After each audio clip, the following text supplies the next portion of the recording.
Our new partner who I'm really, really excited to announce we are working with. Super, super stoked. Thank you, Angie Huberman, for this connect. It's incredible. AG1 Athletic Greens. I've been using them for a while. I have them every morning on an empty stomach. Basically, take one scoop and you put it into a cup or glass or mug of 8 ounces of cold water. And this is all your greens for the day. You're absorbing 75 high-quality vitamins, minerals, whole food source superfoods, probiotics, and adaptogens. Every day I take this. It's so good for my digestion, my energy. It's simple. It's easy. I don't like taking a lot of vitamins. This has been really, really helpful for me. I've had a lot of stomach issues my whole life, and ever since I've been gluten-free and taking the AG1s, it's really helped me in my stomach in the mornings. I love it, and I'm so psyched that they're part of the One Life One Chance podcast. I'm sure a lot of people don't like eating greens, let alone drinking your greens, but I can tell you straight up, it's got a mild tropical taste, and the taste is actually really refreshing, and I really look forward to it each morning. Don't think it's just going to be just straight bland. It tastes really, really good, and it's good for you, so remember that. This one blend of ingredients supports your gut health, your nervous system, your immune system, your energy, recovery, focus, and aging. It's incredible, just one scoop, especially for musicians who are vegans or just musicians in general who want to get those daily greens. You can get the packets. It's incredible. I just gave some to my friend Derek from Sepultura. He traveled the whole entire world this summer, and he had those every single day. He said it saved him. I bring AG1s with me when I travel. It helps me stay healthy. You know the deal. If you're on tour and you are a picky eater, but you need to have your greens, sometimes catering doesn't have greens. Sometimes you miss the catering. Sometimes you miss the backstage food. Sometimes it's too late after the show to go get food that you like. So if you just have a scoop of AG1s in your hotel room before you go to bed, or you're in the hotel room at night and you're starving and you want something healthy, boom, life changer. Right now, it's time to reclaim your health and arm your immune system with some convenient daily nutrition. That's all you need, one scoop in a cup every day. That's it. No need for a million different pills and supplements to look out for your health. This is it. I'm super psyched. And to make it easy, Athletic Greens is going to give you a free 1-year supply of immune-supporting vitamin D and 5 free travel packs with your first purchase. All you have to do is visit drinkag1.com/OLLC. That's drinkag1.com/OLLC. Take ownership over your health and pick up the ultimate daily nutritional insurance. This is incredible. I love it. It's just basic greens. For me personally, this has changed my life tremendously. I'm not a junk food vegan. I don't eat a lot of fake meats, so I'm strictly greens. And this has been a wonderful, wonderful new addition to my life. So once again, visit drinkag1.com/OLLC. That's drinkag1.com/OLLC. Get 1 free year supply of immune-supporting vitamin D and 5 free travel packs with your first purchase. That's drinkag1.com/OLLC. Yo, Liquid Death, thank you so much for hydrating all my guests, taking care of me and my family and my friends. Love your water, love your brand, love what you stand for, love what you give back to the community. If you want to learn more about Liquid Death and how it started, listen to episode 115. With the co-founder, owner, and creator of Liquid Death, Mike Cesario. Just a punk rock skateboarding kid from Delaware with a dream. It's an incredible story, incredible journey. So if you go liquiddeath.com/Toby, you get free shipping on any items you order from liquiddeath.com. And if you want to get water, Liquid Death water, go to amazon.com. But for merchandise and other things that's not water, go to liquiddeath.com/Toby and get free shipping. Thank you so much, Liquid Death. Death to plastic, murder your thirst, stay hydrated. You know H2O saves lives. Welcome to the One Life One Chance podcast. I'm your host, Toby Morse. I got my brother, Mr. Derek Green, on my right side today. Thank you for being here, Derek. Hi. Appreciate you being here. Thanks for having me. Cody Max here, over there. No Mike chilling. Thank you. What's up? And then we got the legend, and this is his first podcast. I'm truly freaking honored to have Mr. Mark Mahoney in my kitchen, man. So thank you for being here, man. Good morning, good afternoon, whatever the hell it is. I'm happy to be here. Yo, thank you so much. Man. You look amazing. I've always been jealous of your hair game. You always have amazing hair. Oh, man. Always styling. Pretty phenomenal. Dude, this guy, he's always It's on like, point. yeah. My wife was super jealous that she couldn't be here today. She's a big fan of Mark. Oh, I'm sorry she ain't here. But how are you doing, man? How's life? Life is good, man. Life is good. We, I get to spend all that time with Cody and laugh and, have a good time chucking and jiving. So life is good, fucking Staying busy too, right? my youngest daughter is getting ready to graduate college, and my oldest daughter has 2 little boys over in Ireland that we get to go visit, and the wife and I get to, hang out more now that I'm working a little less. Life is good. It's real good. Yeah, it's interesting, that chapter of your life when the kids are all grown and they're gone, then it's you and your lady again. Yeah. It's very interesting. It's nice, man. It's like, because I essentially worked for 40 years, 6 or 7 nights a week till 4 or 5 in the morning, you know what I mean? So it's really, it's nice. I cherish the time we got together now. Yeah. So we're both East Coasters. I'm Massachusetts, Taunton, Mass. You're Boston, Mass. Yeah. Weston, Mass. What part of Boston were you from? Newton, West Newton. Okay, man. cool. Right by Waltham, yeah. And was it a good life growing up there? Yeah, it was. I had a real good time. It was, my parents were cool. I had an older sister that had like a lot of, what do you call, mental problems that like affected the whole family or whatever. She tried to kill herself a bunch of different times. Wow. But How old was she when that happened? She started probably when she was 14, but I mean, she drank Drano, she ate razor blades, she jumped off a brownstone. She wasn't fucking around, Wow. But she ended up living this long and unfortunately unhappy life. She passed about 4 or 5 years ago or something. But yeah, other than that, it was kind of idyllic, She was hard on my parents, and it was... Were your parents strict?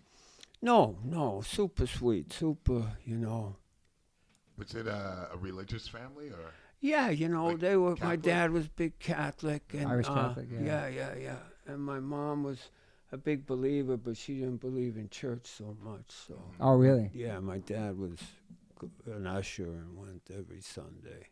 Oh, wow. Did you hate church? No, I loved it. Nice. Yeah. In fact, probably the first 10, 11 years of my life, I thought about being a priest. Wow. Of course, I wanted to be a secret agent and stuff, but I thought like realistically about becoming a priest, and then puberty hits, Like that. What time period was it that you were growing up? So yeah, like that would be the early 60s, Nice. Okay. Wow. So be a priest. That'd be so crazy if that was a route you chose. Yeah. Mark Mahoney, the priest. But then you saw girls and like, nah, forget about that. Yeah. Were you a good kid growing up? Were you like a wild kid or no? No, I was a good kid until, maybe 14 or something and discovered alcohol, And 14, then, very young. Then I became a wild kid. A wild kid. Yeah. What about school? Were your parents strict on school and stuff? They weren't so strict. I was, I was okay at school, you know what I mean? I went, and I did good in school. I was okay with it. I didn't mind it. And then I liked it more when I could have a little peppermint schnapps in the morning. Peppermint Whatever. In cold winter mornings, The guaranteed drink for high school kids. Yeah. Are you drinking in school or before school? Oh, before, during, and after. Wow. Yeah. That's amazing. Did you end up graduating from school or no? Yeah, I did. And what were your goals? What would you want to do at that time? I had already discovered tattooing. That young, okay. Yeah, so pivotal moment in my upbringing was when this wild family moved from New York to my neighborhood, the Hurleys, and there was like 4 boys, and they were all greasers, you know what I mean? And I was already obsessed with the 50s and collected old car magazines and, would go shopping at Goodwill.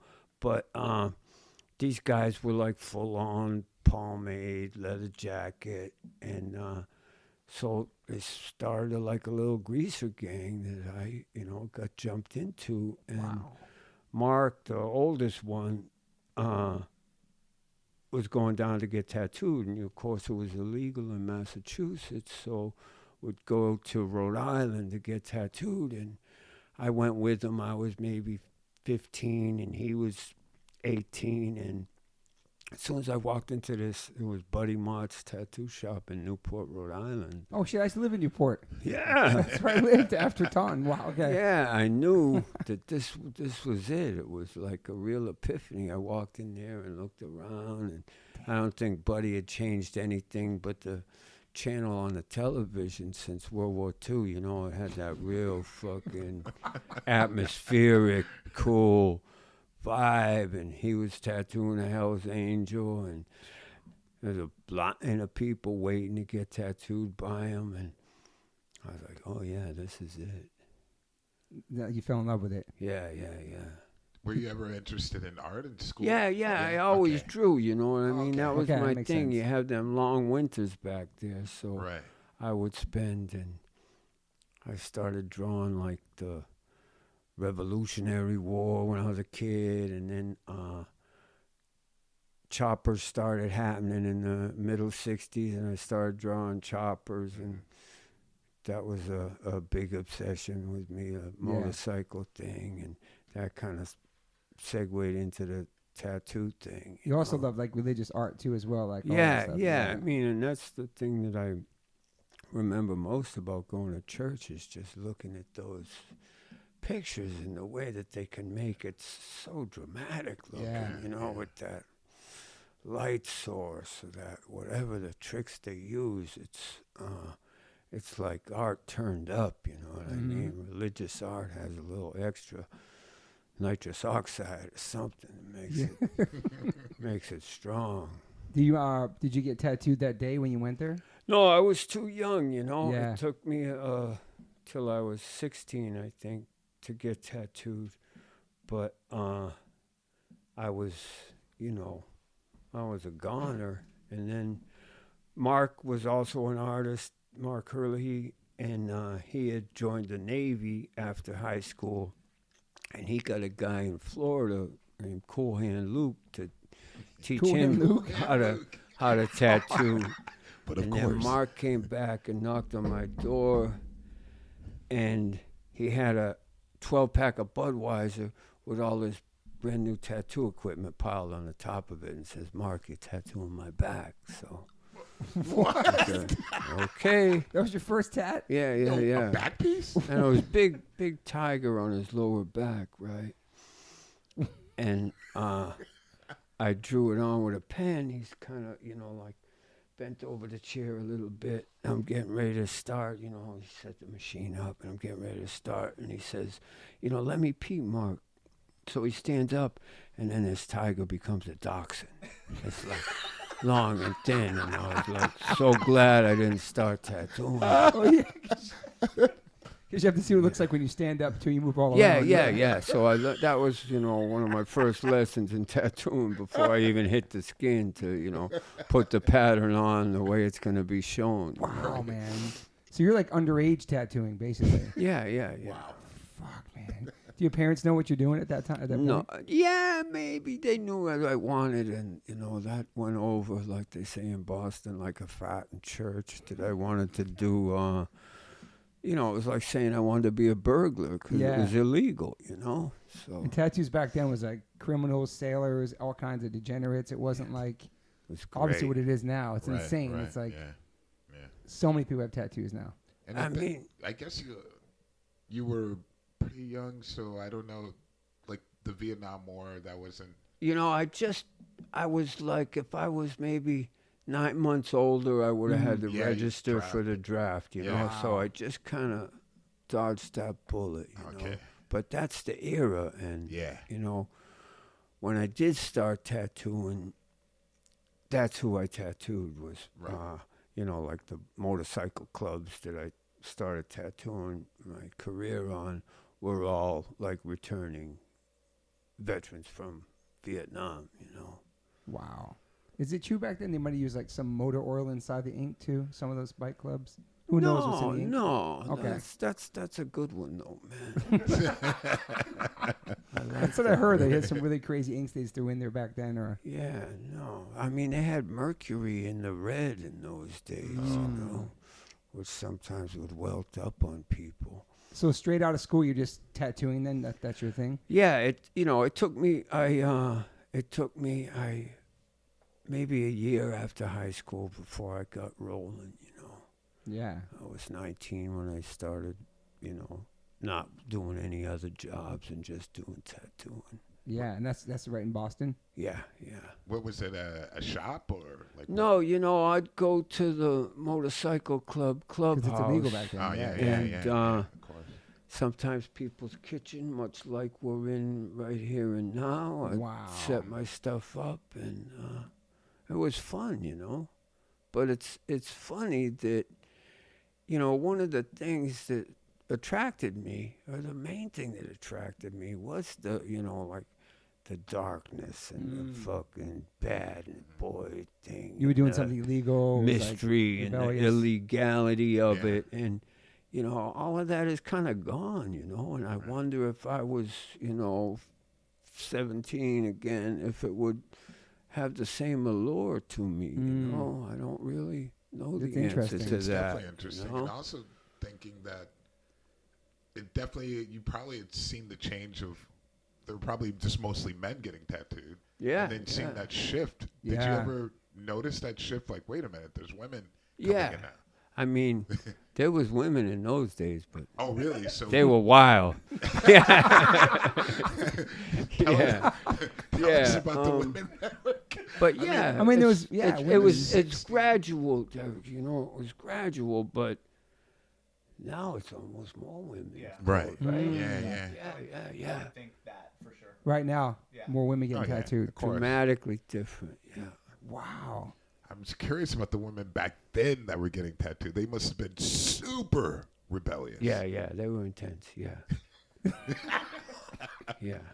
And they had to get it where it couldn't be seen, Yeah. Right. Yeah. So that presented challenges in its own right. Yeah. It's great. Cool. Wow, man. Yeah. And then how do you end up in California? So I tattooed there in Massachusetts, and then I went to art school for a brief moment, for Nice. a couple of 3 months. Oh, what and school? The museum school in Boston. And the cool kids were moving to New York. This famous photographer, Nan Golden, and this other photographer, David Armstrong, were moving to New York. And I was like, fuck it, fuck school, I'm going to New York. So I think I was at the museum school for like 3 or 4 months. Then, moved down to New York to the Lower East Side with them. And, and then I started tattooing, like punk rock kids. And, Oh, yeah. My roommate was, friends with Johnny Thunder. So, I was You used to hang out with Johnny Thunder. Wow. getting high with Johnny, I think, on my very first night in New York, So, yeah, that was, like the next chapter. And they would come to my house, or I'd go to the Chelsea Hotel and tattoo or whatever. That's crazy. I went over twice. Like, when I first got there, we stayed in this loft, and the guy, my roommate, had ended up with Nancy Spongeon's cat. She gave him the cat. She was going to London. She said she was going to get Johnny Rotten and bring him back, But she went over, and I think she got lucky. She brought Sid back instead. He was much better looking, a much nicer guy, man. Definitely better looking. Yeah, and a much nicer guy. Wow.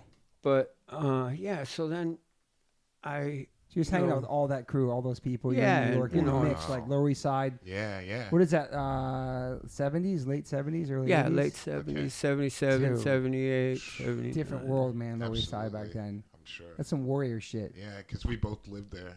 It was After fun. that.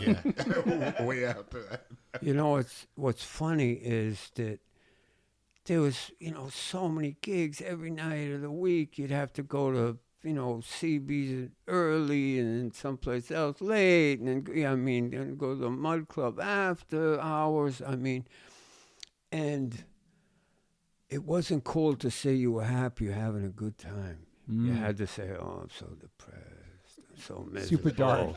And in retrospect, fuck, we were having a fucking ball, man. It was wild, shit. Oh, I'm so depressed. That was the vibe, right? Everybody's Yeah. like dark and like Yeah. miserable. Damn. Yeah, I guess we were all strung out, and that's fucking, Yeah. He was telling me a story that that Johnny Thunder song, the what's his big song? You can't put your arms around Yeah. a memory.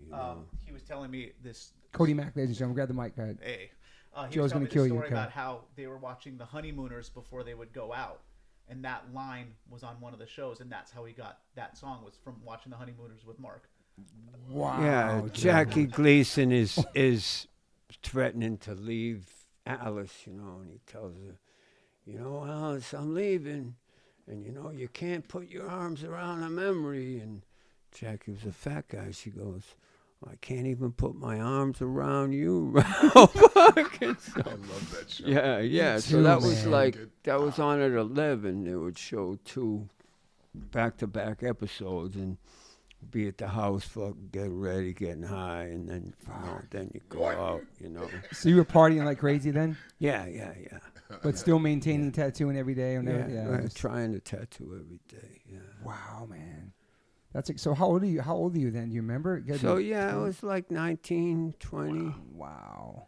21. Just in the streets, tattooing, partying, hanging out with Johnny Thunders, Yeah, Sid Vicious, it was fun. Yeah. Chelsea Hotel. Fuck, man. Was that leaving too back then? No, I didn't meet him till out here. Yeah, I was leaving Yeah. in New York back then. I thought it was a West Coast cat. No, he was already out here. Yeah. Yeah. That's just a crazy rock and roll life, tattooing bikers, everything, huh? Yeah. That was the combination of punk rockers and bikers. Are you just surviving at that point? Just surviving off the tattoos? Yeah. And rents out there is super cheap at that point. Yeah. Right, sure. we had a fucking beautiful place on Elizabeth Street for Elizabeth. $450 a month. Yeah, like a little first floor of a brownstone. It was so nice. Dude, Elizabeth Street now is man. crazy. Oh, So nice, insane. man. Wow. Ah, man. And so then you end up in California's after that? Yeah, so then, like when I tattooed the motorcycle clubs, the guys would come in from other chapters Yeah. or whatever, and every time I saw a really good tattoo, I'd ask them, and where's that from? And it's California. And where in California? And a few times they said the Pike in Long Beach, and same thing in New York. I'd see some tattoos from, Bob Roberts was in the in the rock and roll scene, and he tattooed some of these musicians, and he was working at the Pike at that point, I think. And so I'm like, man, that's the place to be, and it was legal. So Yeah. I wanted to get better and, go legit. So I came to California in 1980. 1980. Yeah, I was 23. Were you taking it serious at that point? You were just kind of doing it to do it? Yeah, I was trying to do it Yeah, as much your as I name out want. there. I was obsessed, Yeah. But I couldn't, tattoo enough people. I couldn't, didn't feel myself getting better. So I wanted to come out and be around other tattooers. Yeah. Were there any artists that you were that you knew about that you're like, oh man, I want to meet this guy? Not in particular, no. I was thinking I that. only knew about this place, the Okay. Pike, And so I drove out here and Oh, you went to you the- drove out. directly to the Pike. Had you been in and California before? Never been nowhere before. Never been That's nowhere but New amazing. York before, And Damn. went to the Pike and asked if they needed anybody, and they said, "We'll come back, somebody to tattoo, and tomorrow we'll see." And I only knew one guy, and I told him, you got to get tattooed. He's like, "I don't want a tattoo." I'm like, "No, you got to get fucking tattooed." I need you. God bless Eddie Devine. He let me tattoo him. Really? When he didn't want it, and I got the job, Wow. Do you remember the Yeah. tattoo you did on him? Second day, yeah, I did. It was a little heart with a cross and an anchor. He was a merchant marine. So Nice. they try to rattle you when you're doing your first tattoo, like the boss came up and looks at my machines and he laughs. He looks at my machines. And then he tells him, Gary, come on over here. Look at this machine. He's going to tattoo his friend with this. So they try to make you Intimidate nervous, intimidate you, Yeah. see how you work under pressure, Wow. But I wanted it bad, you know what I mean? I really wanted it bad. And, you know, I would work 7 days a week. I would tattoo for almost nothing just because I figured with every tattoo I do, I'll get a little better, Yeah. And you stayed there for a while. Were you living in Long Beach too? I was living in the back of the tattoo shop for the first year I was there. And I wish I still had my first driver's license from L.A. because, like Coney Island, the big attraction was the electric light, It started at that time, the turn of the century. And it was the same thing with the Pike. So we had just known of it, this road of amusements, of crumbling amusements as the Pike. But I get my license and it says number 7, Isle of 1,000 Lights, that was the official name in Long Beach for the Pike, so. Damn, is there still tattoo shops out there or no? Yeah. Wow. It's nice that my friend Carrie Barber has bought the oldest one down there. The one where I did my first tattoo out there. She brought Burt Grimm's and she runs it as Twilight Fantasy, I think it's called. But yeah, it's the same. That's what it's called? Yeah, same spot. Were you doing all types of styles back then, like before you started getting to the black and gray? I never saw the black and gray till I came out here, Yeah. And I saw stuff from one of the, there was a girl that worked at Burt Grimm's that had stuff from Freddie and Negretti, Jack. right? Yeah, Freddie Negretti and Jack Rudy. I read there was like a Christ head or something that you saw. Yeah, and it just, flipped my wig, man. And I was like, that's it. That's because that looked like the way I drew, the other kind of sailor style, I learned how to draw for tattoo reasons, but that wasn't how I drew for myself, Yeah. So yeah, that kind of shading, no color. That's a real West Coast style too, right? Mm-hmm. It wasn't like that on the East Coast, I don't think. Everybody it probably wanted is now. color, man. Yeah, everyone wanted the brights. Yeah. So you were at Pike and then you started, how'd you get back in L.A.? How'd you get your shop in L.A.? How'd that happen? Oh, so, I started tattooing people. Well, first, I saw that the good black and gray was coming from East LA. Yeah. So I ended up getting a job over there at Good Time Charlie's on Whittier Boulevard, which is like the holy land of black and gray. I was lucky enough to work there before they closed it. But I had developed like a punk rock clientele from, bands in Long Beach and Orange County and stuff. And then I got some, got a little cholo clientele in East LA. And I felt like, LA proper was the next. Yeah. Were you into those bands? Like the punk rock? What's funny? I wasn't the hugest fan. I was so into the 50s that what I always liked is doo-wop music. Right. You know what Yeah. I mean? Vocal harmonies. But I like these crazy kids. You know what I mean? Yeah. I really liked the spirit, and I loved all of these kids. What were some of the bands? Do you remember? My first friends in Long Beach were guys in TSOL, and they're still my buddies, but Social Distortion and Ness and all of them guys, they were all, my customers and my friends, That's cool. And Mike Roach tattoos too as well, right? Yeah, I taught Mike how to tattoo. Oh, okay. Yeah. That's awesome, man.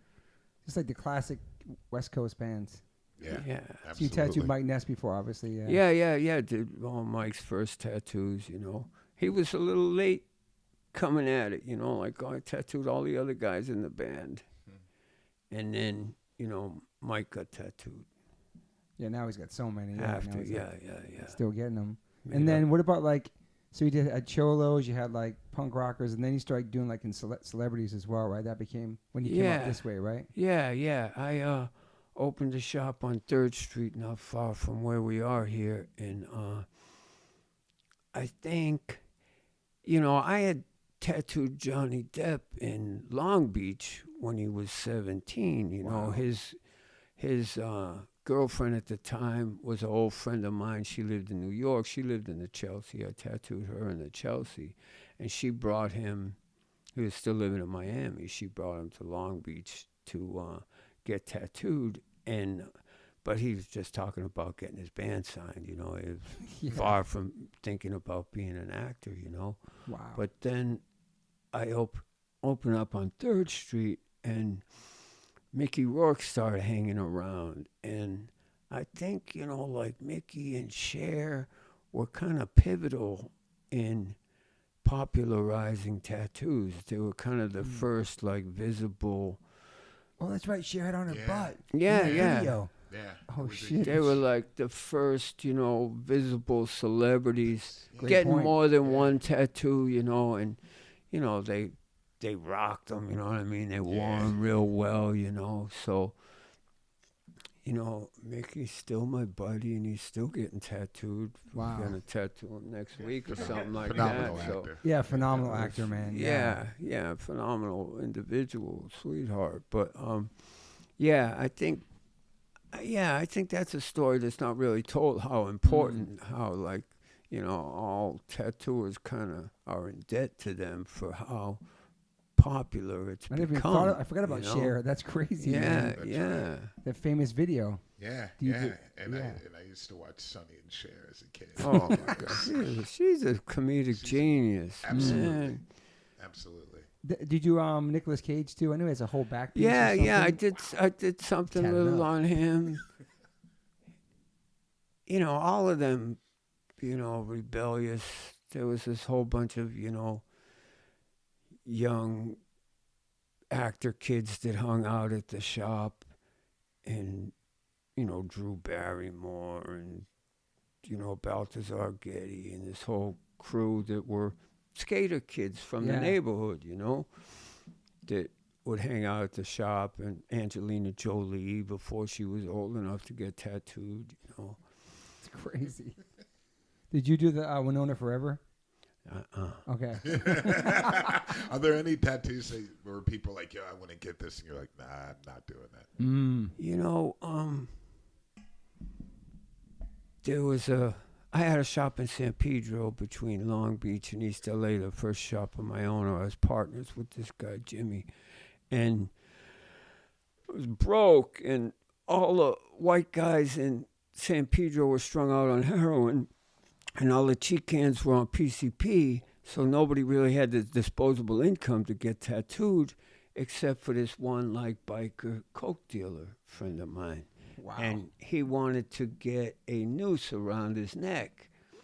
And I told him, nah. You know what I mean? It gave me a bad feeling. Like, no.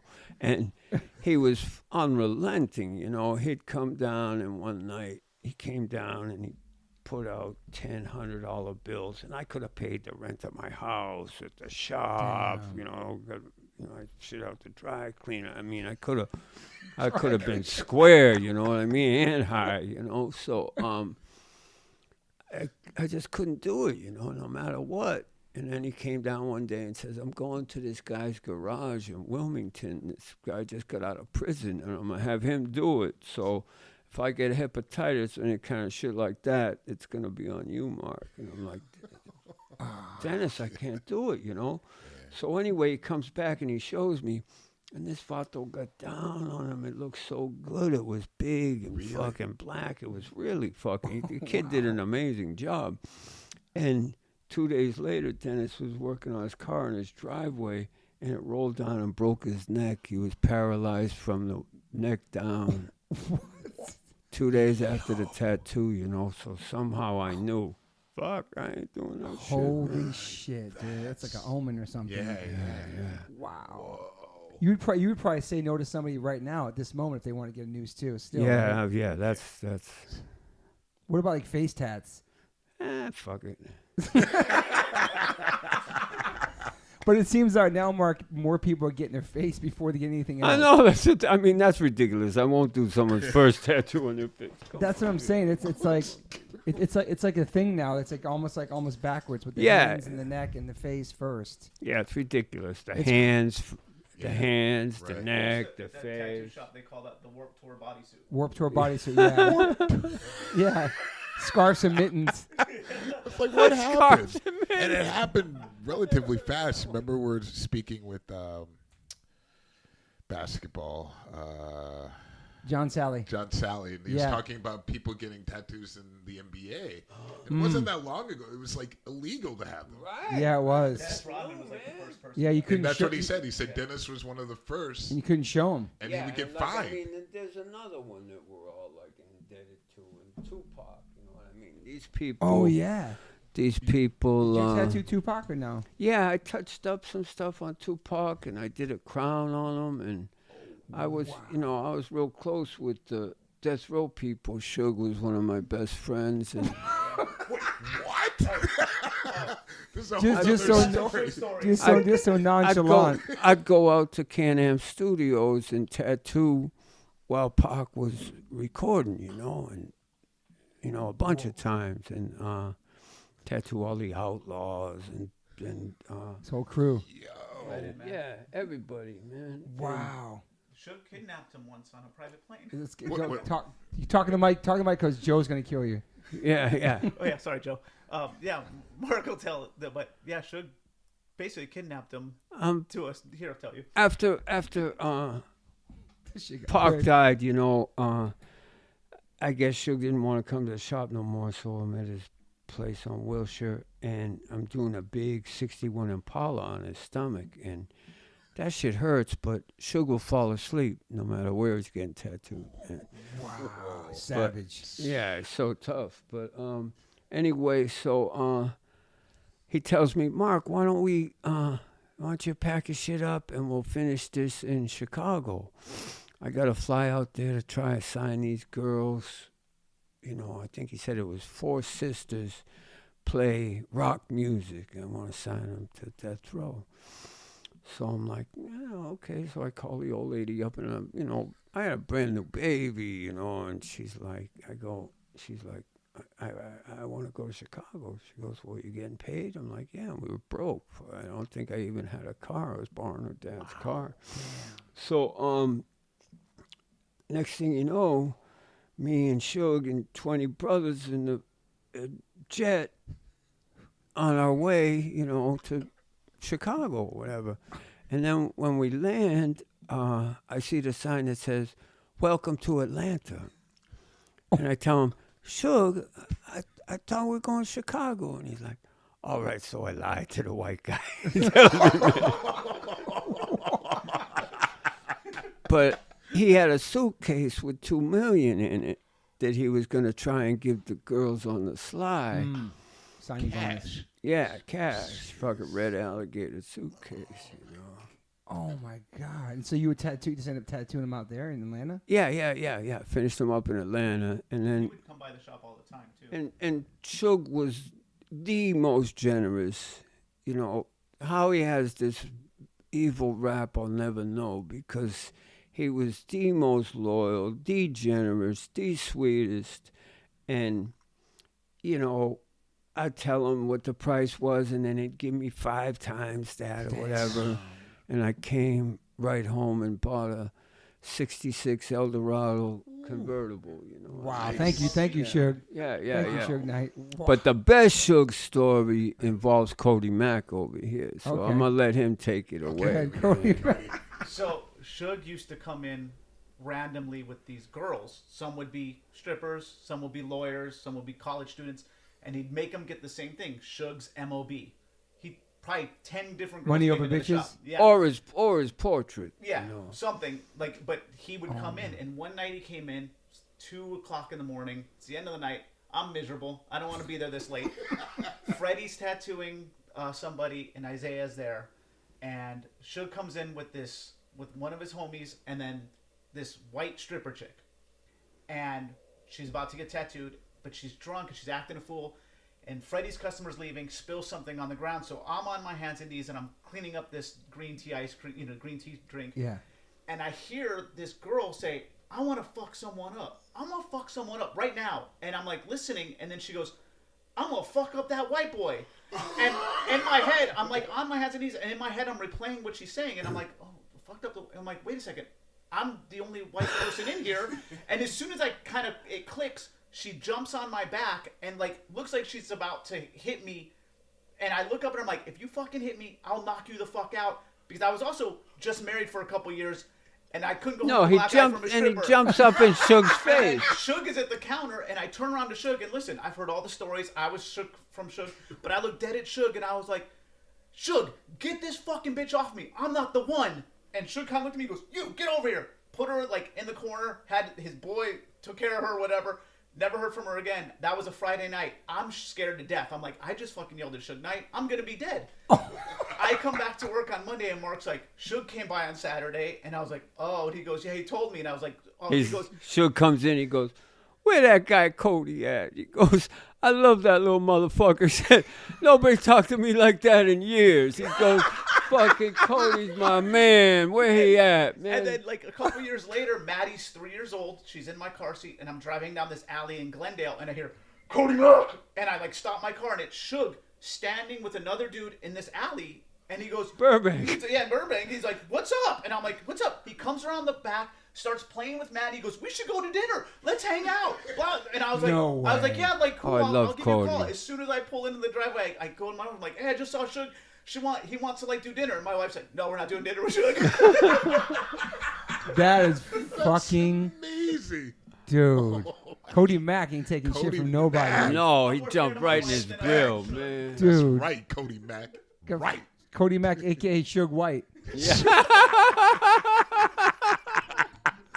That's a great story. Holy crap, dude.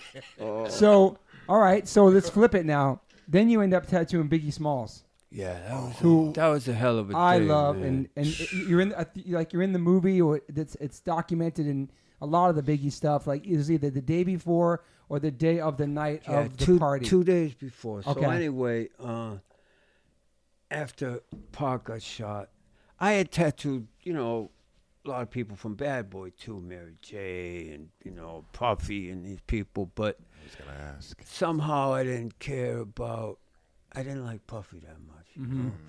And Puffy starts trying to get me to come to New York to tattoo Biggie. And he's calling. And I'm just putting it off. And, I'm so entrenched with the West Coast, I didn't think it was a good idea for me to go to New York or whatever. And so that goes on, whatever, Is this during the all East summer, West Coast beef? It's going on. It's going back and forth. Oh, yeah. remember It's that. hot, right? No, I know. It's during it's- that. Yeah. It's going on. So, finally, Biggie calls me up and goes, yo, Mark, I'm coming to L.A. Let's do this, So I'm like, cool, man. So we set it up. And in my mind, because I didn't really like Puffy, I'm thinking that Biggie's not that cool either. You know what I mean? Prejudged And him. I prejudged him, And then he came in, and he was so fucking cool. He's getting this, beautiful Bible psalm, and there's that one that's, yea, though I walk through the shadow of the valley of death. On his and forearm, right? Like it's, And then Vietnam guys would get, because I'm the baddest motherfucker. I fear no one, because I'm the baddest motherfucker in the valley. But he got this other one that was much sweeter, you know what I mean? It was, because the Psalms are so beautiful. And he got this really beautiful one. Lines and lines and lines of script, and it was his first tattoo. And it took about 8 hours, of steady tattooing. So he knew they were kind of gunning for him. So we're in the back room, and he's got 3 bodyguards, and Shaquille O'Neal was getting tattooed in the front room, And bro. Shaquille would come back and, oh, Biggie, you're so dope, and I want you to rap on my next record, and, whatever. And then he'd walk out, and the bodyguards would be like, oh, damn, Biggie, you need to slap that fool. Dick riding you like that, it's embarrassing. and Biggie was just like, oh, he all right. He just a kid. He don't know no better, you know. And the same thing repeated itself like 3 or 4 times. And by the 4th time, I'm getting caught up in the testosterone. I'm like, yeah, Biggie, you need to slap that. You know what I mean? But he never bought into it, you know what I mean? And then when I heard he got shot 2 days later, the first thing that came to my mind was, this guy's going straight to heaven. Wow, man. You know, he had all those opportunities to buy into that negativity, and he took the fucking high road all the time. Yeah. And at one point, he said something like, they were talking about girls, and he's like, I don't need to be hearing about all these bitches. I'm a married man, you know, and that's not the usual shit you hear in a tattoo shop. You know what I mean? So Wow. I hold Biggie in very high esteem. God rest him, man. Yeah, I've always heard great things about him, man. Just all positive and sweet dude, and got caught up in the whole thing. Yeah. Because he didn't even do anything, like in real reality of the situation. Right. Because Tupac had thought that he took a shot at him at Quad Studios and all that stuff, and it wasn't him. Yeah. And I watched every single documentary about this. But I mean, I think, unlike a lot of those people in those days, I think Biggie had been a real hoodlum. Yes. You know what I mean? Right. He had done some stuff, and he turned his life around, and he was grateful for it. You know what I mean? Yeah. And there was lots of guys trying to be gangsters. And Yeah. acting You probably like seen a lot of that gangsters, throughout your you know? life. Yeah. Wow. That's intense. Wow, man.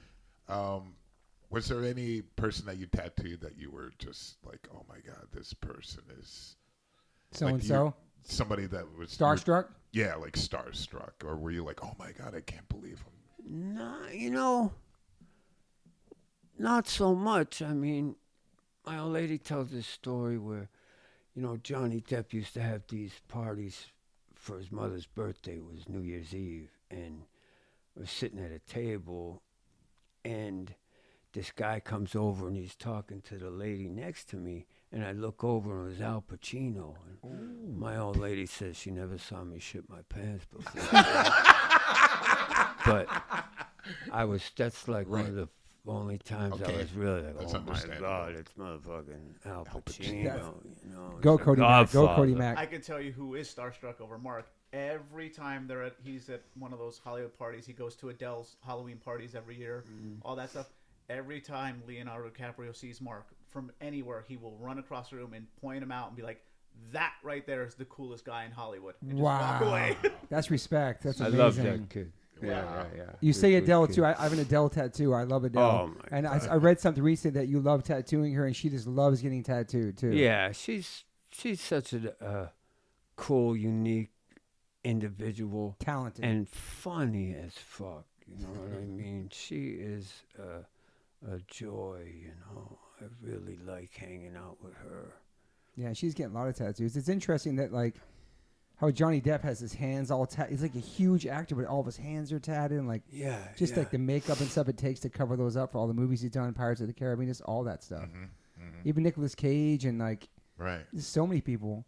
It's interesting so that many tats. you're saying that you're thinking about a priest going in that route. And do you get a lot of like confessions or people bleeding, you know, speaking to you while getting tattoos? Because I know that's a great question. Yeah, I do get a lot of that. You know, Father Confessor thing, and you know, just hearing people's problems. You know what I mean? And it's a privilege, you know. Sometimes sometimes I bring it home or whatever, you know, and they tell me some horrible, sad thing, you know what I mean? Sometimes it's hard to shake it off, you know what I mean? Sometimes it's heavy, you know. But You're like a therapist to these people because they're telling the story to you. Yeah, people lost a child, or you know, I'm in a rut for a few days, you know what I mean? It's hard, but I mean, you know, that's part of the service, I think, you know. That's privilege to hear this from these people. That connection is something that's, you know, almost like forever, you know. It's pretty intense because I just know from, just opens up a lot of different things in your mind when you're going through, getting tattooed. It's great to talk and to really open your mind, and I think people have become very truthful. Very personal. And you know what? That brings up a thing about the way of the tattoo world now is that nowadays people don't want to go to get tattooed, or people don't want to tattoo in a shop anymore. They want the little private studio, so they rent a little office space and they put a plant in the corner and they sit there and they tattoo you, and they got their headphones on and they don't talk to you. I mean that's kind of like seems to be the way of the tattoo world, and I think they're missing the whole point. I agree. Definitely. And it's experience. The Shamrock's model we bit from this old time tattooer from London from the turn of 1918 that where the elite and the underworld meet, and it's my next thing, where the meet and the underworld meet. I love that. And it's the combination of rich and poor, black and white, cholos, nice girls from Beverly Hills, that gives it, energy. You know what I mean? That's true. That makes it alive, makes it crackle. I like it. Yeah, it's all different walks of life coming in there. We'll have, at one point you'll have, David Beckham sitting in there, a kid from 19-year-old girl from Beverly Hills, and then an old school cholo dude, and then a dude from the Hells Angels or the Mongols. Like it's in one room you can have all these different walks of life, but everyone's respecting the hierarchy of Mark and the shop. There's no ego. Everybody's the same. No, they're having a good time. Yeah, I love that. It's basically also like Mark likes to say, it's the place where regular people get treated like celebrities, but celebrities get treated like regular people. Love it, dude. Yeah. I walked in before Drake was sitting there, about to get one of his first tattoos from Wu. Yeah. It was like a portrait of his dad or something. I remember that back Yeah. And just so many people go in there a lot. Like Kelly Osbourne, Rihanna, all that. Yeah. It's such a diverse group of people. Yeah. You tattooed Gaga too, right? Yeah. She's cool. She's the bomb. I tattooed her at the Guggenheim Museum at the launch of her perfume. Wow. And inside a bottle, like the I Dream of Jeannie bottle, there was the shape of her perfume, right? That's amazing. So there's huge parties going on, and I'm in a tuxedo, and she's in there with 2 or 3 of her girlfriends, and I'm tattooing the back of her head, which is fucking hard. I'm doing a little cherub on the back of her head, I didn't know she had head tat. And and all these people are mingling around, Yoko Ono, they're all peeking in the window, and, I'm doing my thing. It's okay. I'm doing good, but it's fucking hot. It is hot in there, and at one point, I feel the, sweat dripping off my nose. I'm in a tuxedo. He's always dressed to the hot, nines, So, at one point, I'm almost feeling like I'm going to pass out. And I'm like, that ain't a good look, So anyway, we grace of God, we get through it, And then her friend that's sitting on the floor wants to get up and see it. So she gets up, and her fat ass was sitting on the air conditioning vent. Russia cold air just happened. She almost killed us all in there. Fucking 5 dead at the Guggenheim Museum.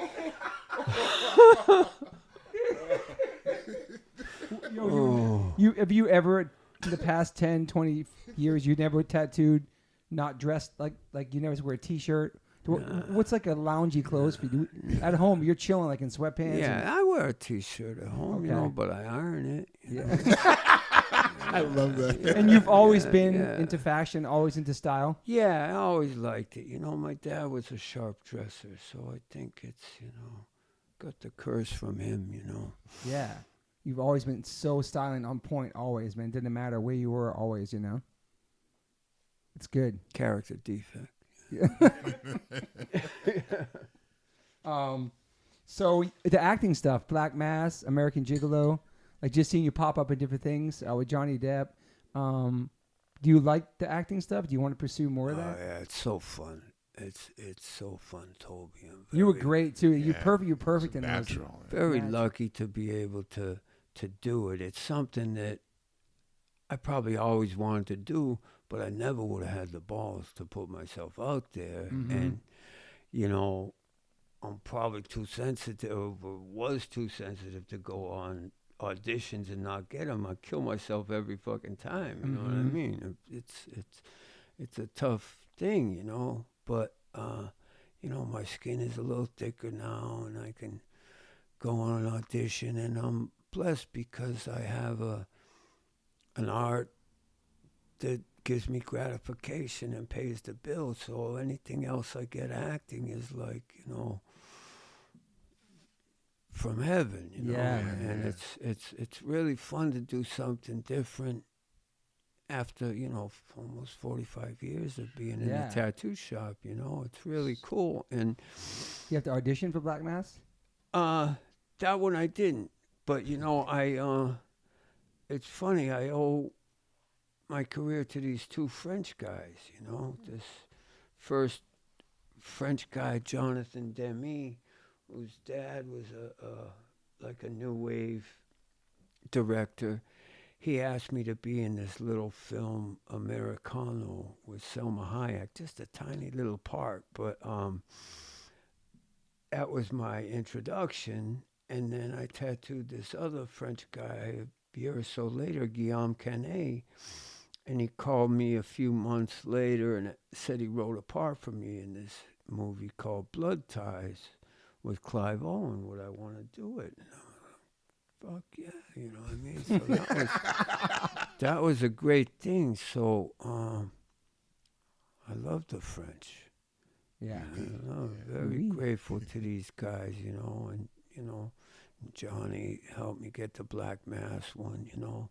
I had to audition for the American Gigolo like a bunch of times, but it was during COVID, so it was a video audition, Yeah. which is 10 times easier than going It's into way a easier, room right? with, you know, 5 mean-looking people fucking Staring at you. uncomfortable. Yeah, staring at you.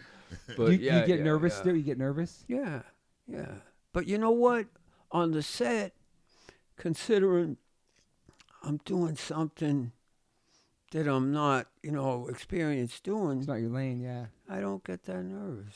It's so amazing. You got nothing You to know- lose, really. You know why I think, Toby, that I think after all these years of tattooing, you know, you gotta act confident when you're feeling like you ain't, you know. Yeah. You gotta act, you know, happy when you're super depressed, you know what I mean? You gotta put on a front, you know what I mean? Yeah. So I Right. think acting has, you know, been part of my repertoire for a long time. That must have been cool to like to be in a movie with Johnny Depp. You've been tattooing him for years, became friends with him. Now you're like in his world. Yeah, He was yeah, always yeah, in your yeah, world, yeah, you know? yeah. Like now you're on set with him. And also it was in Boston. Yeah. You know So what I mean? cool. And I had the only real fucking Boston accent in the whole thing. They got fucking Australians. They got, you know, from all over English guys. They got all this stuff. But they're good at it. And one real Boston accent. Yeah, that's true. Boston accents are one of my favorite, man. Yeah. Some of my favorite accents. Even they could be annoying. Just my mom has a thick one still. Yeah, Just the way yeah, she yeah. talks. It's just nothing like it. Love it or hate it. It's Yeah. fucking- Are you still auditioning now, like these days? yeah. I haven't gone out for a while, but yeah. It's such a cool chapter of your life. Yeah. It is, man. It's so great fun, that you're able man. to step outside the box and Yeah. do this. Yeah, it's really an honor, man. admirable, you know. A lot of times people have a problem at a young age to try certain new things, and this is inspirational. Especially like this Yeah, later on in your life. thanks, You know what I Yeah. mean? Like Yeah. it's really cool, man. Yeah. Very lucky. absolutely. Very lucky. What's your take? What's your take on the tattoo TV shows? You think that was a positive thing for It's tattooing? horrible. It ruined the whole thing, man. Interesting. Okay. I Okay. think, you know, It gave more business though, no? from my era, you know, like when I got to the Pike, I mean, everything was so secretive, you know, like when I'd go to Rhode Island and ask those guys, you know, where do you get machines? Nobody tell you nothing, you know, and everything was this closely guarded secret. So I'm still of the mindset where you don't give away these trade secrets. And I think those shows, kind of do that. And I think they play the whole art cheap, you know what I mean? They have the same premise as a competition TV show in a nail salon or a fucking hair salon or a bachelor. I mean, it's the same stupid competition thing, you know what I mean? And I think it cheapens the art. I think it cheapens the art, and I don't like how, like someone will get tattooed. I've never even watched one of these shows, but this is what I've heard, that someone will get tattooed, and then it gets critiqued, and the poor person cries because they're saying how fucking horrible it is. Yeah, that's bad. You know what I mean? I couldn't abide by that. I haven't watched one of those in a long time. I didn't know there was like judging on it. Yeah, the judging. Yeah. And I mean, art is all subjective, you know Absolutely. what I mean? I don't think it's, lends itself to competition. Yeah, on the outside perspective, as someone who collects tattoos, seeing those shows, I thought that maybe it brought more business to tattoo shops, but at the same time, it also made people think I could tattoo, anybody can do it. Yeah, so they that's changed. that's There were different ones, so that kind of just showed the work of the person And they told the their connection stories. with the artist. Or Yeah, There was. I think I- it oh, was there more, was. like you said, that it makes people There think was. like, that's easy. Okay. Or that Anybody looks can like do it. fun, anybody can do But it, then they had the other ones with like the name of the okay, bar because posting. I've been It's out like of the Ink country. Masters now. Ink Masters now is like where it's like a competition. Okay. But Miami Ink and all the other stuff, that was just like lifestyle, and here's people's stories, and this is why Right, they right. tattooed, Okay. and tell those stories. But it's just Those crazy. don't happen anymore. Now it's the competition. Now it's competition. Got it. Okay. But it's crazy now when I go to my Trader Joe's and the dude there has eyelid tattoos, his neck tatted. My FedEx dude has a neck tat. Yeah, Like all that, like crazy, the whole no man. job thing. I don't Yeah. think that's going to matter, job stoppers anymore. Not so much. That's the one interesting thing about it, that it's not shocking. It's hard to be original. Everybody has them. Moms, everybody. Which I think for some, Go ahead, Cody. for someone like Mark's era, Yeah. the fact that, I mean, that was part of the reason you would get tattooed. When you would get tattooed in your hand, you were like scary. You were like, oh. Yeah. You have to be And now- individual now and stand out. Kids come into the shop and they'll have something on their face, and you almost don't even notice that they have a tattoo on their face. It's so it's good for as a whole in business and all that, but there's that element of like what Mark was saying earlier, like the scary side, darkness. the seedy side, the darkness. Yeah, There's no darkness yeah. anymore. There's nothing to tattoo that would freak anyone out Anymore. There's nothing shocking. Yeah, To you quote shed Jane's too Addiction. much light on anything and there's no shadows, you know what I mean? And, like being a black and gray tattooer, it's all about the shading and the shadows, you know what I mean? So, Yeah, now if you see somebody, back in the day when I saw somebody in New York with a neck tat, I was like, oh shit, that's hard. Yeah. that was yeah. That heavy. dude's ill, man. like, right? Yeah. Oh, yeah. Definitely. And now we're just like, oh, this guy has it down the street and he works Yeah. at Trader Joe's, whatever. It's true. Like when you used to see Ezak, Mm-hmm. you'd be scared of him walking down the street. Now you look at him and you're like, come here, let me give this guy a hug. Well, that's because we know him. Right. He's probably scared of other people still, though. Maybe, but the In different They neighborhoods. should be scared. Yeah. They should be scared. But yeah, there's certain elements of people that have those that like come from these crazy lives and did crazy stuff, but now it's just like people can just pick. I want to get this. I want to get a spider web on my elbow for my first one. Really? Yeah. That's And they it's do. It's like the tradition is gone. It's like Yeah. you They get do. your sleeves and you get tats where you can't fit them anymore, and then slowly you creep to your hands. That's just the old school. That's whatever. the progression. Right. progression. Yeah. Right. It's just a different world. But go ahead. We can say. Oh no! I was going to ask. Have you tattooed outside the country before? Yeah. Many I've been, times? I didn't start traveling till, in reality, because I was strung out, Okay. up until maybe 20 years ago, So Wow. I couldn't, stray that far. But I go and I do residencies in London at hotels. It works out real nice. And Nice. then in the fall, I went and tattooed at my friend's shop in Milan, and that went real good. And I've tattooed a couple times, and I'm going back to Ibiza in Spain, and Man, I'm sure you must have a lot of That's- requests for places like maybe Japan. yeah. That's nice living, and to be able to go to these European ones, and then go see my daughter and my grandchildren, while I'm over there. Works out nice, I pay for my time off with them and get to see them. Beautiful. It's real nice. He got tattooed by Horiyoshi in Japan. Oh, really? He Okay. was there, Yeah, that's pretty much my best tattoo experience, getting tattooed by him. Wow. The tattoo world compared to back then now it's changed drastically, but you seem to still be here, still be relevant, and people still come to you. You have that name and that you're a legend and also your legacy, and I think that's awesome, especially for everything when you started and where you're at now. You're still maintaining with all the young generation too, and now it is pretty popular, the single line stuff and the single needle and the black and gray, and it's crazy how people getting like almost like hand poked or like jail style, like just super little teeny things now. It's that jail style thing is pretty wild, these nice Beverly Hills kids wants to make it look like, he got it down in prison, It's people hand poking tattoos at my son's school at Hamilton High. My son's like, right. And my son Max is like, can I get a hand poked? I'm like, absolutely fucking not. No. I know every tattoo artist in the world. Let's get a real tat for your first one. But it was such a trend, like this tattooing in schools. Interesting.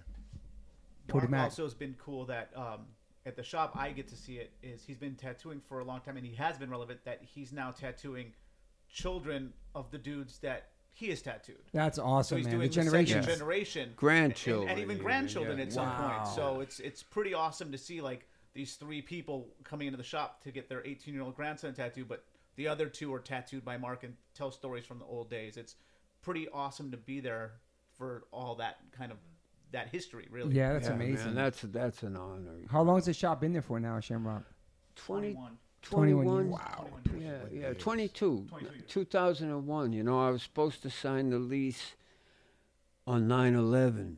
Wow. And that shit happened. And, my future landlord called and said, let's do this tomorrow. So I went in on 9/12/2001 and signed the lease.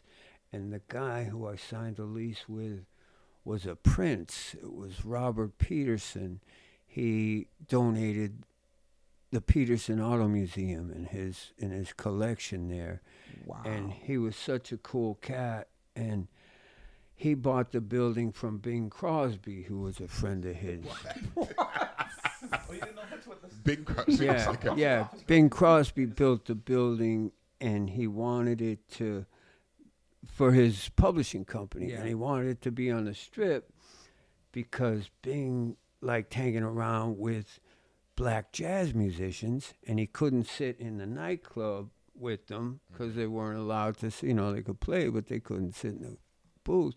Wow. So he wanted to have a place to hang out. So he had an apartment on the top floor where him and Louis Armstrong would smoke weed, and 1937, Damn. Yo. Wow. So I can't even guess imagine smoking there's weed a with, like, history Bing of Crosby and diversity Louis in the Armstrong. building. It's nice, man. Yeah. I'm a space on this. Right. So you were in rehab, and they let you out of rehab to be part of True Romance. I was already a part of True Romance in that I designed the. I have it tattooed on me right here. Yeah, Me and that's Travis so Barker great. got matching ones on the tour the Cherubie drew for Clarington, Alabama. That's Oh, so nice. great, man. All the listeners know this is my favorite movie of all time. Mark Mahoney's a part of it. And he's going to tell you why. Yeah. Tony Scott, another prince of an individual, God rest in peace, he came and asked me to draw up the tattoo designs for True Romance. And drew that little cherub. And they went and had a makeup artist draw it on, and they filmed it. And I guess they had a screening, and they're showing it. And when they did a close-up of the tattoo, there was this, like, kind of boo went across the room. Like, it looked so bad, so janky. So he's like, oh, shit, what am I going to do, So, I got to get Mark to draw it on, So I was in rehab, and I was at the, early stages of rehab where I couldn't talk to my wife. I couldn't talk on the phone. I couldn't leave the facility.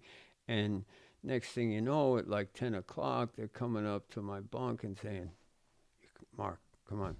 put your clothes on. So, and I go out and there's a black van waiting for me, and they whisk me off to a sound stage where I, hand drew the thing on, and they reshot the scene or whatever. But yeah. That's amazing, man. Yeah, that was fun. And I did another cool tattoo for that. Tony wanted to get a photograph if I knew someone that would get True Romance tattooed on him. So I had this Australian friend, big fat guy, and I did it big across his back. And they took like a bunch of pictures of it bleeding, just the outline, And wow. Tony made a half a dozen posters of this. And then he brings one in to show at the front office or whatever, at whatever studio it was. And he's like, yeah, here's my idea, I want to do this. And they're like, get that thing out. That's the grossest shit I ever seen in my life, you know what I mean? They these suits were mortified, So anyway, every time I saw Tony, after that, and he was a righteous, loyal guy, would use me for every tattoo, for every movie he did. Oh, that's cool. But he would ask me, he goes, Mark, you got that poster? I gave you one of those posters, and I can't find mine. I tore the house off. I tore the office off. I can't find any of them. I really want to get that poster. You've got to find that poster. And, I don't know where it is. So somewhere in the world, there's a half a dozen of these secret True Romance posters. That's incredible, man. I'll leave it up to you, Toby, and your listeners. Dude, I'd love to have one of those. I know you would. That's incredible, man. Find He's going to be on you're going to be on a mission. I have Well, the a listeners feeling. know I'm a super freaking fan about this. You are. Yeah. Would you meet Patricia back then too? Were you Oh, on the set? yeah. I knew her from before, yeah. Wow. She has no tattoos, right? Does she? I can't remember. Oh, she has. I might have tattooed. David and Rosanna, but I don't think you tattooed Patricia. Yeah. Is there anybody you want to tattoo you haven't tattooed yet? That's a good question. I wouldn't mind tattooing a Rolling Stone, Okay. All right. Yeah. That'd be pretty awesome. Yeah, actually. yeah, That would make total yeah. sense too. Yeah. Any politicians? I like to hurt Donald Trump, I'm sorry, I man. was just thinking, I like to you're turn I it get up, an Obama man. tattoo. Yeah. Like a back piece. Yeah. You know what? Speaking of politicians, one did come into the tattoo Here we shop go. See? Okay. 15 years ago, 10 years ago. Johnny Holiday, the French Elvis, was a friend of mine, and he was friends with Sarkozy, the French president. Wow. So he brought the French president in What? to get a tattoo, and the French president was with, speaking of Rolling Stones, was with Carla Bruni, Mick Jagger's ex-girlfriend. But meanwhile, he's still a married man, the president, So he come in Blowing there, up spots. and, knowing that we don't tell no tales. Yeah. And Until now. he wanted to, till now, he wanted to get a little something, and he wanted to be able to hide it with his Rolex. So took his Rolex off and everything like that. So Incredible. Yeah. good on him to, you know what I mean? Yeah. Good on him for being with Carla Bruni, and good on him for getting a tattoo. You know what I mean? That's so. The French, I told you, I love them. Johnny Holiday was a king, man. He was the French Elvis, and he was amazing. Johnny Holiday's the only person I didn't know who he was, never heard of him before, and he used to come in all the time. Me either till now. And there's a documentary about him, I think on Netflix or one of those. But we had this French couple come in, and they were like, "Johnny Holiday tattoo here?" And I was like, "Yeah." And she was like, "Where?" And I was like, "He sat there." And I just pointed to a chair, and this lady sat there and wept like I've never seen. And her husband was weeping, taking pictures of the chair, of them Young sitting in the people, chair. Toby, too. And Not like old folks. Yeah. All generations love him, man. Never He's a seen beloved character. anyone do that. No matter who. Johnny Depp sat there. Everyone you can think of has sat in one of our chairs. No, Johnny Holiday's the only one. Someone came in, and I remember asking him once. He lived in Pacific Palisades before he passed, and I was like, "Oh, what brought you out here?" And he's like, "In France, I can't walk down the street. like he was like the equivalent of Leonardo DiCaprio walking to Gotcha. Target. You know, he said I couldn't do it, but here, 4 people know who I am, so I get to go to the grocery store for the first time That's in my cool, life. man. That's really cool. Damn, I'm gonna check them out. I Do don't people- know anything. Do people come in the shop like celebrities with security sometimes too, or no? They're so Yeah, comfortable they yeah. come solo. Or Yeah. no? Yeah. That's cool. Wow. And no crazy experiences with people coming in that like Even when Madonna want privacy? was there, Yeah, when Madonna came in, she came in with her assistant. That was it. When she got her first and tattoo. her But most boyfriend, people, yeah. most Wait, people, wait. Mark did Madonna's first no, tattoo. someone of the other. She just walked in on a Sunday and got tattooed by one of the By East, yeah. What? Or hit him up. Hit him up and was like, "Can I get tattooed by you today?" And East was like, "Come on in." And yeah, so it was like. And but that wasn't too long. That wasn't that was No, a few year- months ago, a year ago. Yeah, her a year first ago. tat. But Yeah. yeah, like no one comes. Like we've had it to where one day David Beckham was getting tattooed and he was standing at the top of the stairs. He had his shirt off and he was talking to me while I was at the counter. And these group of girls were like looking at him and I was like, "Oh, here we go. We're about to like." And David goes back upstairs and these girls are looking at each other and they're like, "That guy looks just like David Beckham. He's so hot." And because I think when you don't realize that you could see someone there and you see someone, you don't. I think in their minds are like, well, that can't be David Beckham in a tattoo shop Just in hanging. LA, just hanging out at the top. And we've had it where like Bruce Willis has come down the stairs and been talking to me and says hi to everybody, and you can see the people getting tattooed faces like looking like, am I seeing what I'm seeing? Like Yeah. Bruce Willis just walked right by and said hi to everybody and just left. Like it's baffling. And like when people, But you're used to it. yeah. So, and when people come in town, like I have family from Florida that like their goal is to meet one celebrity, and they're always like, "Take me to Hollywood and Highland." And to me, I'd always be like, "Look, you don't want to meet a celebrity or see a celebrity. You go to the Grove or you go to Shamrock." Like, You that's go to it. an AA meeting. Yeah. Anytime of the week too, they just pull up in there, right? You never know. That one time we were starstruck one night. It was quiet, middle of the week, and this big motorhome pulls out front, and Evel Knievel comes. What? In. So for my generation, that was a hero or whatever. So his wife comes in and says, "I was driving down Sunset, and out of the corner of my eye, I saw that you had a Evel Knievel pinball machine in the front of the shop." And she said, and I remembered, Evel said when we got back together, he promised to get my name on his ass. So she turned this big fucking Winnebago around in the middle of Sunset and parked right in front of the shop, and they walked in. And he, was going to get her name on his ass. And so he's getting ready, and these three college girls were getting tattooed. And he goes to, pull his pants down to show his ass. He tells the girls, he goes, "You girls better turn your heads. You get one look at this, you go home and throw rocks at your boyfriend." And they were all like giggling, like beyond charming. And he had the blue tinted shades, and then when he wanted for effect, he'd flip them up. They'd go like this and see his blue eyes, then he'd put it back down. He was too tough. Bro, man. But he goes to the side of his ass he wants to do. It's all fucking scar.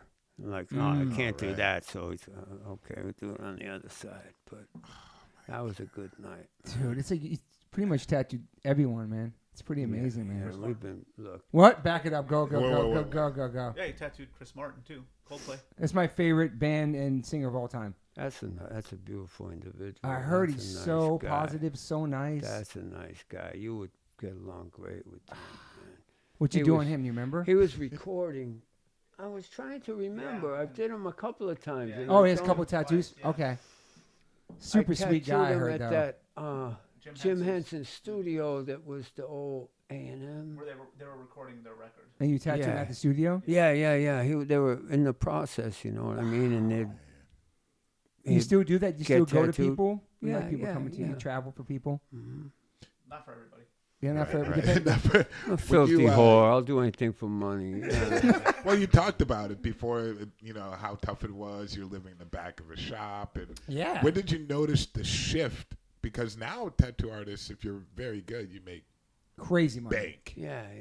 Like, did you notice a shift where people, because there was a lot of word of mouth back then, did you notice in your own career, like, wait, okay, now Making real money? I'm still waiting for that to happen. Okay, all right. That ain't happened yet. I keep trying, man. But the prices are way different now. Yeah. You can charge. And it's just, Yeah. That's But rent is different now too. I So know. the profit margin doesn't seem to be any Because better. It takes mortgage too. It takes a lot. Yeah. I have no idea what it takes to run a tattoo shop. I mean, Especially where they're at. They're in the prime spot. Like, it's an It's awesome rough. area. Like, It's rough. Yeah. it is. My rent is 5 times what it was when I got in there. Wow. More than 5 times. Yeah. Wow. But then that means the prices go up for the tattoos. Yeah. This is part of life. It's just, right. I don't think people really blink an eye at prices tattoos anymore. I really don't. People just want it so bad. Here's a question. Do you feel like tattoos are way more popular now coming out of the pandemic? Because I heard people went crazy after these past couple of years and everybody started getting tattooed. Is that something or no? You feel like there's more clientele? I would say after the pandemic, we had a big surge. It was people that didn't lose their jobs or didn't work from home, but they weren't going out to dinner. They weren't going on vacations. They weren't going to the movies. So they actually had like a crazy disposable income. And so we had like when we were first open, even with masks on, people were like, we were pretty jam packed. Yeah. But like, and then it's like slowed down again because it's like, I think with the recession a little bit, things like that happen. But we're still affected by weather, winter. Weather, like especially out here in LA. Like when it's cold, it's slow. It rains too. It rains first rainy day of the season. You're just like, all right, it's one of those days where 3-4 people come in instead of 5 to 10. Yeah. So it's just these Californians ain't like them tough kids from Taunton. They're not. If it rains a little bit, people freak out out here, man. Yeah, they do. The roads aren't built for rain out here. It's like movie sets. Yeah. How many years you been in the shop now, Cody? I think 17 or 18 years. Wow, man. Pretty good. Long time. Like. And how did you meet Mark? So I met Mark when I was 19. I was hanging out with this guy named Travis, Chris Clancy, and Nino, and our whole group. And we were actually, it was St. Patrick's Day, and we were going to Danny Boy's was throwing a party for St. Patrick's Day at the El Rey Theater. But before that, they were like, let's all go get tattooed. And I had no tattoos. And this was the era still where like tattoos were still like looked at. Like when I did get my first tattoo, I wasn't allowed at certain people's houses with my shirt off. It was one of those kind of little, still a little bit not. Dennis Rodman hadn't been to the forefront and Cher hadn't been to the forefront. But we had gone to see Mark and I thought he was the coolest guy. But Mark tattooed the 6 other people I knew and was like, I'm not going to have time for you because you're the only one I don't know. So I got tattooed by a guy who sat next to him, Frank Ball. But I always remembered just how cool Mark was. Yeah. So I went to him the next year when I turned 19 and got tattooed by him. And then like I went once a year, every year. And, it's like you were talking, like it's a therapy session. I was telling Mark about my job. And then I remember that when my mom passed, I told him about it. And I remember him like almost crying. And I felt like, oh, wow, like this dude really cares. I see this dude once a year and he listens.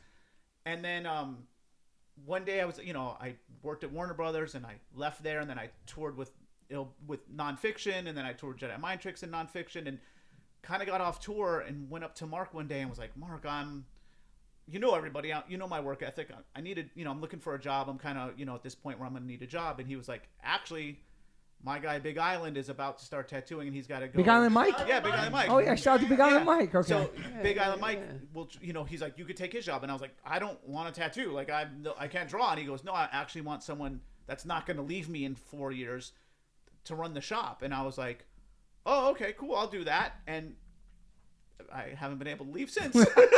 And I'm not gonna let him leave because you know what, like you're running the show, but you're holding shit down, right? Yeah. And he just, I think like my mother used to say we're given to the depression. She was saying the Irish are given to the melancholy, and I got that, and Cody is such a positive force and so uplifting, you know what I mean? And I'm very lucky to be able to be around him every day, man. It makes my life, improves the quality of my life, Do you ever you seem like a guy that's just super chill. Do you ever get like angry or like get like...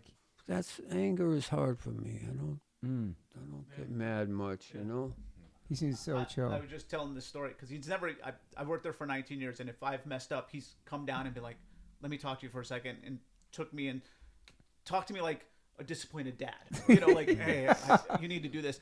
The only time I've ever heard him even kind of remotely, and I just told this story the other day, is I'm a football fanatic. I love football, and I used to work Sundays, and then I finally started taking Sundays off. Someone else was taking them, but Super Bowl Sunday, it's kind of a slow day sometimes at the shop. And this one Sunday, just the guy who was working called me and was like, "Hey, can you call Mark? Like, can you talk to Mark? It's like, dude, it's dead here on Super Bowl. Like, no one came in. Like, maybe we should just be closed." And I was like, "Fuck, I'll take one for the team. Why not?" And Mark comes in Monday, and he's like, "Oh, how was it Sunday?" I was like, "Oh, Mark, like they said it was dead. Like, it's like a national holiday. Like, I think maybe we should be closed." And Mark dead looked at me and goes, "It's not my fucking holiday," and just walked up the stairs. And I was like, "Oh shit!" And then I called the guy. I was like, "Don't ever fucking ask me to ask Mark again." That's the only time ever where I felt like, "Oh, is he mad at me?" That is... Mark, a sports guy? At the Pike, we worked on Christmas. We worked on New Year's. We worked on everything. You know what I mean? There was no holidays. You know what I mean? A holiday was when you left a spot out of a color tattoo and the little skin was showing. That's a holiday. Wow, what was the last real job you had before tattooing? All through high school, I worked at the Catholic Guild for All the Blind. I worked in the kitchen at this blind place. And wow. I would volunteer to take these blind. It was the geriatric blind, right? And I'd volunteer nights to, play bingo with them. I loved the old people. And I took them to the circus a couple of times. So me and my big old shitbox Oldsmobile and 5 geriatric blind people go to the Ringling Brothers Circus. Wow. And they had the time of their lives, because there's all that smell and music and, the ringmasters telling you what's going on. They had a ball. Yeah. That's amazing. That was a nice job. I worked from like 13 to 18 or something, 19. Wow. Damn. Do you have any major regrets in your life?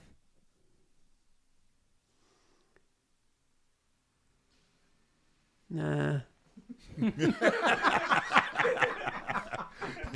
I love that. I love that. Because it's part of your journey. You know what I mean? It's like you're here now, like everything you've been through. Yeah. Damn. That's amazing. You have so many stories. Like, it's just so many layers of you and so many different chapters of your life. It's amazing, man. Such an incredible journey, man. You seem so youthful. Like, really. Thanks, that's that. Man. I mean, your work, and do you believe that adds to that youthfulness, that energy? I think loving what you do, you love. being passionate about what you do keeps you going. Yeah, I think hanging around with younger people also. With Cody, our clientele is closer to the 18 to 22 range more than older dudes. We still get older dudes, but it's like, there's always, every day there's a new 18, 19-year-old kid getting their first tattoo. Yeah. And everyone at the shop, like Mark and Freddie and me, are the 3 oldest people there. Yeah. So it's like everyone else is in their early 30s, late 20s. So, you listening to like whatever they're listening to and hearing the story. So I think it keeps you young. Yeah. It does. So true. That's a good point. And how old are your kids? Frenchie is going to turn 22 in June and 23 maybe. And Molly's going to be 30 in December. Wow. And my grandchildren are 1.5 and almost 4. It's amazing, man. Wow. It's amazing. I'm like overwhelmed by the stories, and I really appreciate you being here, man, telling your story and being on your first podcast. And Toby was painless. It was fun, man. You have such a good aura and energy, man. You have such a good vibes, man. So make sure Shamrock Social Club, Sunset Boulevard. Come by anytime. I'm definitely Cody stopping Mack. by, man. No, it's an amazing shop, man. I want to check it out. Do you pay attention to new tattoo artists and stuff like that, or are you checking for people's work? Or you stay in your lane, do your own thing? I mostly stay in my lane. I mean, there's so fucking many. Yeah. I know. I'd have to quit working to keep up with how many new tattooers there are. But I get to do these tattoo conventions like in Paris and then going to one in Frankfurt next month. And you are? I I'm get going to to be there see, next month too. That's cool. Okay. I get to see the, what's happening in the world, there's this one guy from Poland that blows my mind. He tattoos in Scotland now, and he's gonna come and tattoo at the shop named Jarlson. That's just amazing black and gray tattooer. So, yeah, it's it's exciting. It's come so far since you started tattooing, man. It's beautiful, man.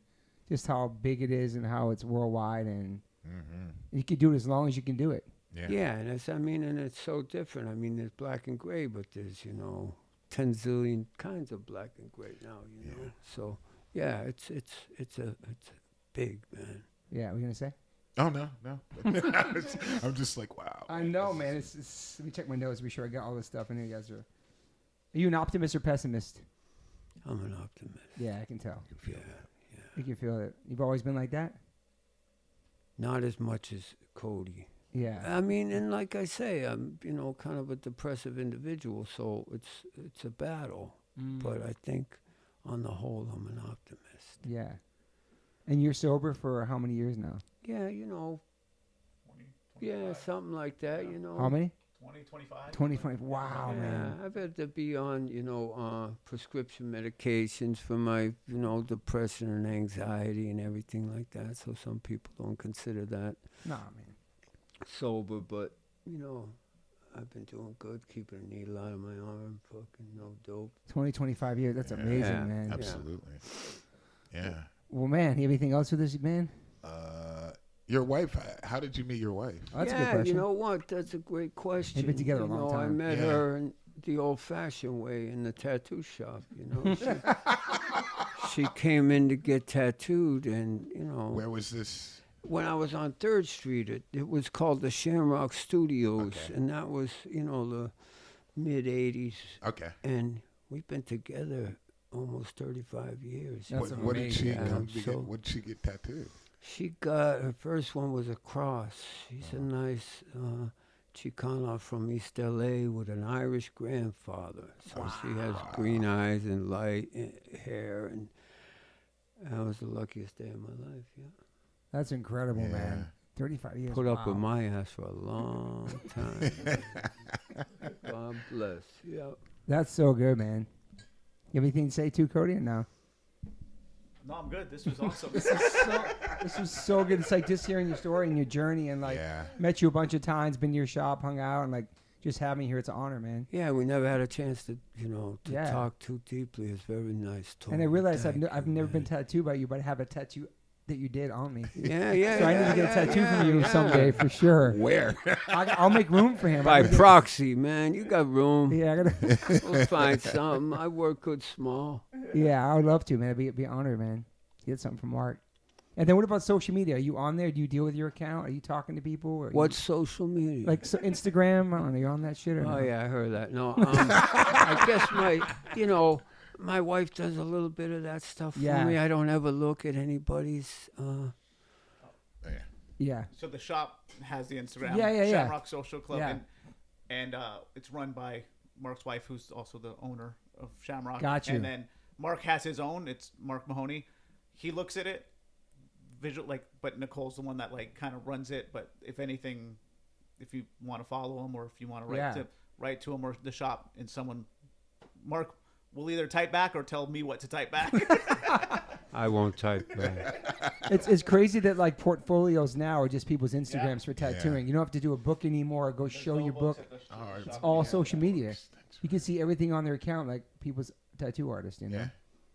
It's such a different world, man. It's so cool that you're still in this world. If you made it through all the different generations of the tattoo and you still respect it, people still love getting tattooed by you. It says a lot about you as a person too. You know what I mean? As a human being. And your work. Thank you, Tom. You're a solid human, Mr. Thank you. Mahoney. Appreciate you being here. Yeah. First podcast we did with Mark Mahoney. Yay.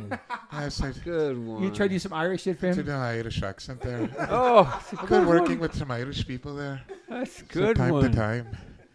I get to use my accent. I like it. We covered a lot, right, Cody? Yeah. Awesome, man. Well, thank you for being here, Mark, man. Hey, thank you guys both. Thanks for sharing your story. Really appreciate it. All right, thanks for listening, everybody. I always ask my guests if they have any regrets. I personally don't have any regrets. Even when it comes to my tattoos, I have the silliest tattoos. Even my ET on my leg, it's still a childhood memory for me, and I love it. I've had tattoos on top of tattoos strictly because I wanted more tattoos. I started getting tattoos when I was 18. I'm 52 now, and I can't stop. I've had laser treatment before on something on my arm. It's 4 tattoos on top of each other. And that experience at that place was pretty fast. It was pretty cold. It was in and out, swiped the credit card. Don't really tell me much. Didn't give me much details or anything was going to happen. So I never went back. So as of most recently, I'm so lucky enough to have had 2 sessions at Removery Tattoo Removal. My tattoo on my arm that looks like a big black blob is now super light. I've had 2 sessions. I have a long road ahead of me. None of this stuff happens overnight. You cannot take a tattoo up in one sitting. You have to be patient. And it's painful. They ice you up. It's super fast. To me, it felt like a bunch of rubber bands. But what's more painful than that is looking at something on your body that you think you're stuck with for the rest of your life. That sucks. But now for me, I'm really happy I started this journey. I'm slowly going to get this tattoo removed. I never thought in a million years I have any kind of real estate on my arm. I don't even know what I want, but it's exciting. I'm so honored to announce that One Life, One Chance podcast is now with Removery. I have a code. Use TobyH20 and get $100 off your first session. Call 866-934-4570 or go to removery.com. One of the most experienced tattoo removal companies in the world. Over 600,000 removal treatments done. 100 locations, U.S., Canada, and Australia. State-of-the-art peak-away laser technology, cryo-technology to reduce any discomfort. This is so exciting for me because all I do in these podcasts is talk about tattoos. From day one, if you've been listening to this podcast, talk about tattoos, talk about getting removed, talk about getting covered up. So this is such a perfect fit for me. Once again, go to removery.com or call 866-934-4570. Use my code TobyH20 and get $100 off. These guys are located everywhere. Try it out.